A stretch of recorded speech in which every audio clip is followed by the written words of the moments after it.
Single time ఇక్కడ launch అయిందంటే డైరెక్ట్గా ఇక్కడ ల్యాండ్ అవుతుంది. కానీ మన చంద్రయాన్ స్పెషాలిటీ ఏంటంటే చాలా తక్కువ బడ్జెట్తో చేశారు. ఎంత తక్కువ బడ్జెట్ అంటే ఆదిపురుష్ సినిమా తీశారు కదా, దానికన్నా తక్కువ బడ్జెట్తో మనం చంద్రయాన్ 3 కంప్లీట్ చేసాం. ఇక్కడ ఈ ట్రెజెక్టరీ ఎందుకు ఇలా ఉంది అంటే మనకి తక్కువ బడ్జెట్తో తక్కువ ఫ్యూయల్తో చంద్రయాన్ సక్సెస్ అవ్వాలి అని చెప్పి అలా చేశారు. సో ఏంటంటే ఎర్త్ యొక్క గ్రావిటేషనల్ ఫీల్డ్ వాడి స్లింగ్ షాట్ మెథడ్తో చేశారు. ఫస్ట్ ఇక్కడ లాంచ్ అయినప్పుడు సడన్ స్పీడ్ ఉంటుంది, తర్వాత గ్రావిటీ మనల్ని పుల్ చేస్తుంది కదా, పుల్ చేసినప్పుడు కొంచెం మన టైమింగ్ మార్చుకుంటే కొంచెం స్పీడ్ మళ్ళీ పైకి వస్తాం అన్నమాట.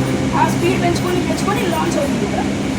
ఇలా దాని మన ఎర్త్ యొక్క స్పీడ్ ఉంటుంది, గ్రావిటేషనల్ స్పీడ్, దాన్ని ఎస్కేప్ అయిపోయి మూన్ యొక్క గ్రావిటేషనల్ స్పీడ్లోకి వస్తుంది.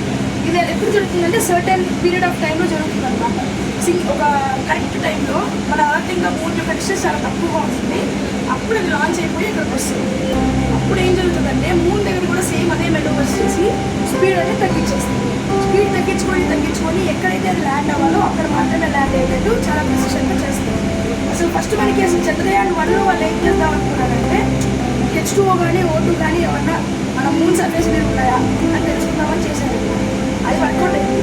చంద్రయాన్ 2 ఫేజ్ కానీ 50% సక్సెస్ అయ్యింది. దాంట్లో 2 ఉండేవి. ప్రొపల్షన్ మాడ్యూల్ ఉంటుంది, దాంతోపాటు ల్యాండ్ అయ్యే విక్రమ్ ల్యాండర్ కూడా ఉంది. ప్రొపల్షన్ మాడ్యూల్ అనేది ఇప్పటికి కూడా యాక్టివ్గా చంద్రుడి చుట్టూ తిరుగుతుంది. అది మనకి ఇప్పటికి కూడా చంద్రయాన్ 3 ల్యాండ్ అయిన సైట్, వాటి ఫొటోస్ ఎక్కడున్నాయి అవన్నీ కూడా చూపిస్తుంది మనకి. So it is not failure. Arbiter machine చేశారు. దీంతో ఏం చేశారంటే మన ఎర్త్ నుంచి ఒక శాటిలైట్ పంపించి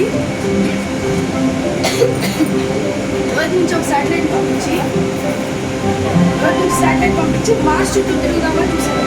అంటే మన నేబరింగ్ ప్లానెట్ కదా, దానికి వీనస్ ఇంకా మెర్క్యూరీతో ఉన్నంత హార్ష్ వెదర్ ఉంటుంది. సో దీని మీద ఎక్స్పెరిమెంట్ చేద్దామని చెప్పి మార్స్ చుట్టూ తిరిగి ఒక ఆర్బిటర్ మిషన్ని తయారు చేశారు. ఇది కూడా చాలా దూరం చేయాల్సింది. అంటే ఇది India is one of the first countries అనమాట.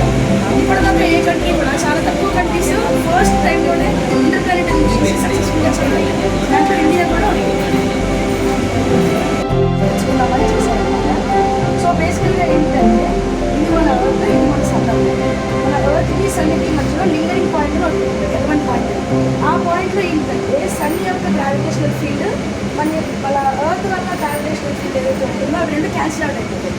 సో ఇక్కడికి వచ్చిన తర్వాత ఏదైనా శాటిలైట్ వీటి దగ్గరికి ఆకర్షితం అవ్వాలన్నమాట. ఎక్కడుందో అక్కడే ఉండిపోతుంది. ఆ L1 పాయింట్లోనే అది చుట్టూ తిరుగుతూ ఉంటుంది. L1 అయితే L1 కదా, L4, L3, L5, L2 ఇలా కొన్ని పాయింట్స్ ఉంటాయి అన్నమాట. క్యాన్సిల్ అవుట్ అయిపోతుంది అక్కడ. సో ఇక్కడ నుంచి ఏం చేశారంటే స్టార్టింగ్లో L1 పాయింట్లో ఉంది సోలార్ ఫ్లేర్స్ ఎలా ఉంటాయి, సోలెక్స్ అని, హీలియోస్ అని, సూట్ అని, మ్యాట్ అని, కోల్క్ అని, అవన్నీ ఏం చేస్తాయంటే వీటిలో కొన్ని శాటిలైట్స్ ఉన్నాయి, దాంతోపాటు కొన్ని టెలిస్కోప్స్ ఉన్నాయి. తర్వాత దానికి ఎలా అంటే స్పెక్ట్రోమీటర్ ఉంటుంది అన్నమాట. సోలార్ ఫ్లేర్స్ ఎలా వర్క్ అవుతాయి, దాని మీద ఎలా ఉంటుంది, మనకి ఏమైనా పొటెన్షియల్ డేంజర్ ఏదైనా కాకుండా అలాంటివన్నీ తెలుసుకున్నారు అనమాట. ఆర్బిట్లోకి చేరిన తర్వాత దీన్ని పేలోడ్ అంటారనమాట.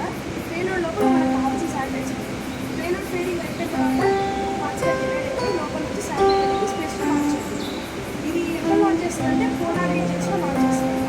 మనకి టెలిఫోన్ లైన్స్ అయ్యేది మనకి పోలార్ బాగానే జరగాలి.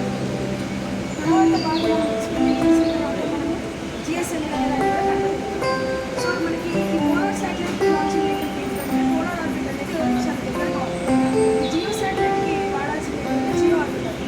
సో ఎర్త్ యొక్క గ్రావిటేషనల్ ఫీల్డ్ ఎక్కడ దాకా ఉంటుందో ఆ హైట్ వరకు కూడా మొత్తం ఉంటుంది అన్నమాట. సో దీనికి చాలా పెద్ద ప్రొపల్షన్ సిస్టమ్ వాడాల్సి వచ్చింది. ఈ 4 ఏమో ఫస్ట్ స్టీల్ థ్రస్టర్స్ వాడారు,